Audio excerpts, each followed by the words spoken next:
correlated cryptocurrencies are the guardian angel for your DeFi portfolio. They are single-handedly going to be the one thing that saves your portfolio from bleeding month by month. Now, I found this tool on Google, and in all honesty, it's a really good tool. It's called Correlation on Demand, and it essentially allows you to select an asset from the top 250 cryptocurrencies on CoinGecko. And then after you select that asset, so say we were to choose Ethereum, it will print out the other 249 different tokens in the top 250 from CoinGecko. And it will tell you how correlated they are to the asset that you selected. So this tool is very, very good if I'm looking for stuff that I want to pair with Ethereum, or stuff that I want to pair with Bitcoin, or stuff that I want to pair with Solana, or something along those lines. It allows me to easily identify correlated liquidity pools, basically, by just going down this list. Obviously, at the top, we already have all the derivatives of Ethereum, like staked ETH, wrapped staked ETH, wrapped ETH, wrapped EtherFi ETH, that are all correlated to Ethereum at a 1-to-1 ratio. But if we scroll down a little bit more, you'll start to notice some other stuff, like Filecoin having a high correlation, or Unitoken having a high correlation, Lido, 1inch. And these right here are the assets that we would want to pair with Ethereum. Now I'm going to tell you why in just a second, but first I want to mention that I made a free community. Free community, no catch. All you have to do is enter your email, click join now on this website that I made. It's going to be linked right below the video. You're going to get our Getting Started in DeFi crash course, teach you everything you need to know to actually get started, get onboarded into decentralized finance. We have weekly Q&A sessions. The next one is on Thursday. We have 25 plus templates and resources, just strategies that you can copy and paste, put right into your portfolio. You're going to get an extended free trial to Metrics Finance, which is my software that I spent over $300,000 building, and you're gonna get access to all other investors in this community. There's currently 808 in the free community, and then we have a load of others in our legacy community that also are going to be able to collaborate with you, essentially. And every single time I post a video, I post it right here in this free community, so you're gonna get access to all my secret channels. But on top of that, I also put the tools that I use within the video. So you can see in this video, I use Metrics Finance and Crystal. Over in this one, we used a couple more tools, so on and so forth. So this one, I'll link it in there as well. Anyways, why would we possibly want correlated cryptocurrencies in our DeFi portfolio? Does it really matter? Is the hype worth it, right? Should we switch our meme coin positions into correlated utility cryptocurrencies? Should we get out of Ethereum to USDC or crypto to stable positions into crypto to crypto? I'm going to answer all these questions right now, right? The reason why we want to include them in our portfolio is because simply they just have full market exposure. And on top of that, we're not going to have a ton of divergence loss. That's the very, very simple, easy answer to it. I want to show you Ethereum to USDC versus Ethereum to wrap Bitcoin.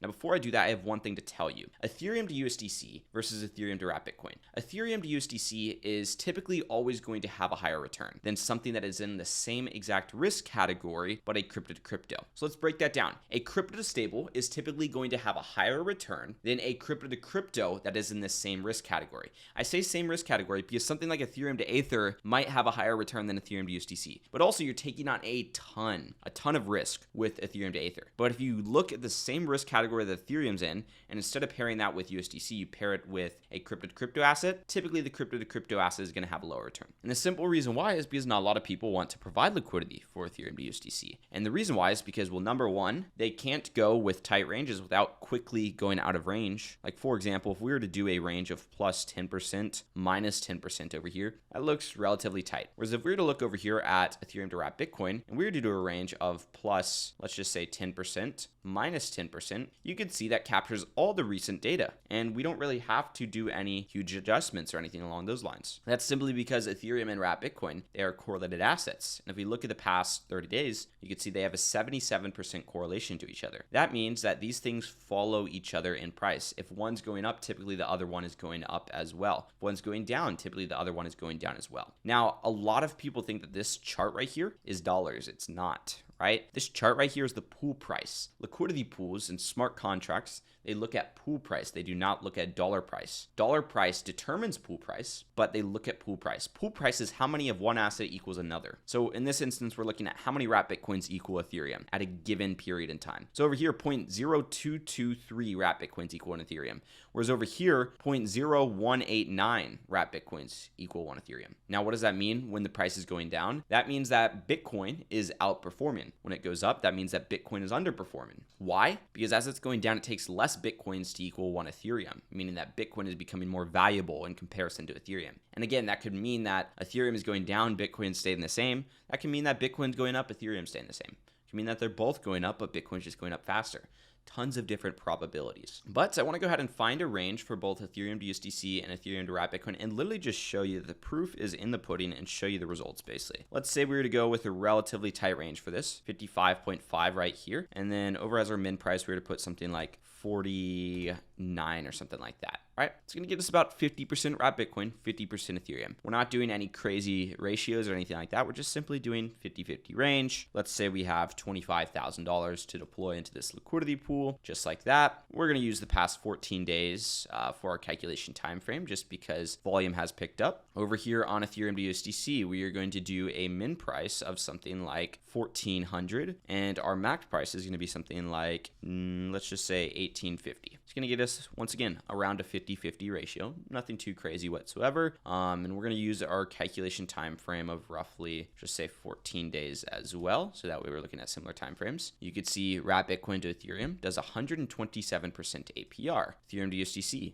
177% APR. So it is higher. And some may say, well, Jake, you have a different range size. Well, look, this range size is broader. So if anything, it should be lower. So if we were to go with the same range size, a plus 6%, minus 6%, be significantly higher, be over 200%. And let's just adjust this to 25,000 bucks as well. So that being said, what happens when Bitcoin goes to $100,000? Let's just say that's 18% movement from its current price. It goes up 18%. Well, obviously if Bitcoin goes to 100 grand, Ethereum is just not going to sit at 1634. It's going to see some price action, even if it's not a lot. So we can say, okay, maybe Ethereum will go to like 1850 or something like that. And in that case scenario, we have a total of $28,773. Now let's take a look at what happens if Ethereum goes to 1850 over here in the crypto stable liquidity pool. We have $25,714 versus $28,773. So we are now all in stablecoins. We basically just sold all of our Ethereum into stablecoins at a price of $18.50, which is a relatively low price. Probably not a good idea to do that. On top of that, what happens if Ethereum did outperform wrap Bitcoin like we would expect it to, because it is a lower market cap asset and it's a better asset in my opinion. So let's just say it went to 2,100. It went up 28.5%. Well, in that case scenario, we are out of range, fully shifted into Bitcoin, but we have $29,910. Well, if Ethereum went over here to 2,100, guess what? We still have $25,714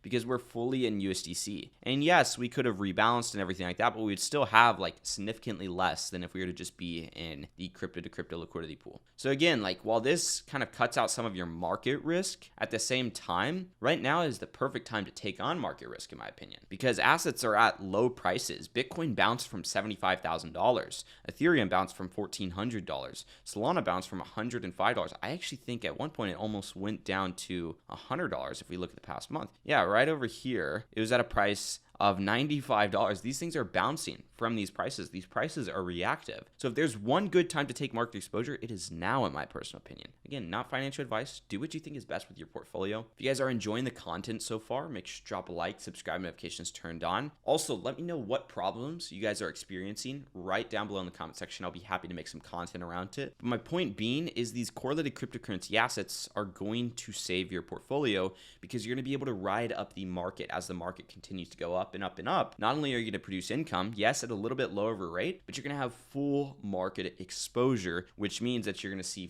full market gains as opposed to partial market gains. And most investors do not understand that. So you can use this crypto-correlation.com to find good correlated assets. You can go over to coingecko.com and just kind of look at the charts. Like one of the things I like to do if I'm looking over at, say, Link, for example, they have the option to kind of toss on the Ethereum chart. If you look at the Ethereum chart versus the Link chart, that's also going to help you identify if those assets are correlated. This really only does work for Ethereum if you're using this method. You can also, on Metrics Finance, when you're looking for these liquidity pools, say we were to pop open with not Ethereum to USDC, but another one like Ethereum to wrap Bitcoin, you just simulate it and it'll show the correlation over your selected calculation time frame right here. And ideally, we're looking for things that have a correlation higher than about 50%, which would be 0.5 basically. So with that being said, if you guys have any questions, once again, feel free to comment. Feel free to drop a like, subscribe, notifications turned on. And again, if you guys are looking to take our crash course, we're not sure if we're even going to continue with this. So if you want to take it, time is now. There's a link right below this video and you guys can check it out.